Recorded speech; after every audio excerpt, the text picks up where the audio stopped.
Hello friends, কেমন আছো সবাই? আশা করি ভালো আছো।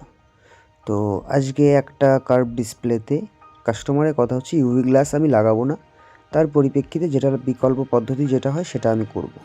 তো আমি সাজেস্ট করলাম তাকে যে ম্যাট মেমব্রেন লাগিয়ে নাও তাহলে।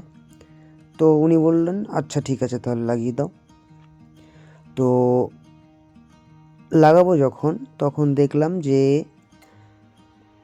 আগে যে ম্যাট ফিল্মগুলো আসতো সেগুলো ট্রান্সপারেন্ট হতো, এখন যেগুলো আসছে সেগুলো ওপরে একটা রেড কালারের একটা লেখা টাইপের আসছে, যেটা লাগাতে গেলে খুবই অ্যালাইনমেন্ট করতে খুবই সমস্যা হয়। তারপরেও চারিদিকে ঠিকঠাক অ্যালাইনমেন্ট করলাম। তো অ্যালাইনমেন্ট ঠিকঠাক করার পরে একবার লাগাতে গেলাম, দেখলাম যে হয় একটুখানি সরে আছে। তো তারপরে দেখলাম যে না, টুকটাক লেগে যাবে ঠিকঠাক। যাই হোক, আমার কথাগুলো শুনতে একটু কেমন লাগে, আমার নিজেরও কেমন লাগে, তারপরেও ভিডিও বানাই। আশা করি তোমাদেরও কেমন লাগে, তারপরেও ভালো লাগুক।